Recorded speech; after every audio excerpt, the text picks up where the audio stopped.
রাধে রাধে। অনেকে বলে থাকেন, অনেক সম্প্রদায় কিংবা কোনো ভক্তরা, যে হরে কৃষ্ণ মহামন্ত্র সর্বশ্রেষ্ঠ। আবার অনেকে বলে থাকেন রাধারানীর নামই হচ্ছে সর্বশ্রেষ্ঠ। তাহলে কোনটা শ্রেষ্ঠ?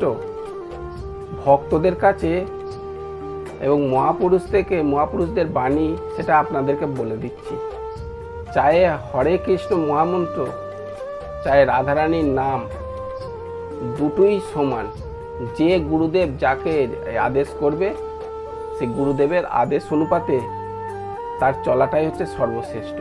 হরে কৃষ্ণ মহামন্ত্রের দ্বারা জপ করলেও রাধারানীকে দর্শন পাবেন, আর রাধে রাধে নাম জপ করলেও রাধারানী অতি প্রসন্ন হয়ে যান। তবে রাধারানীর নামের মহিমা অপরিসীম। তাই আপনারা যেটা উচিত ভাববেন সেটাই করবেন। গুরু প্রদত্ত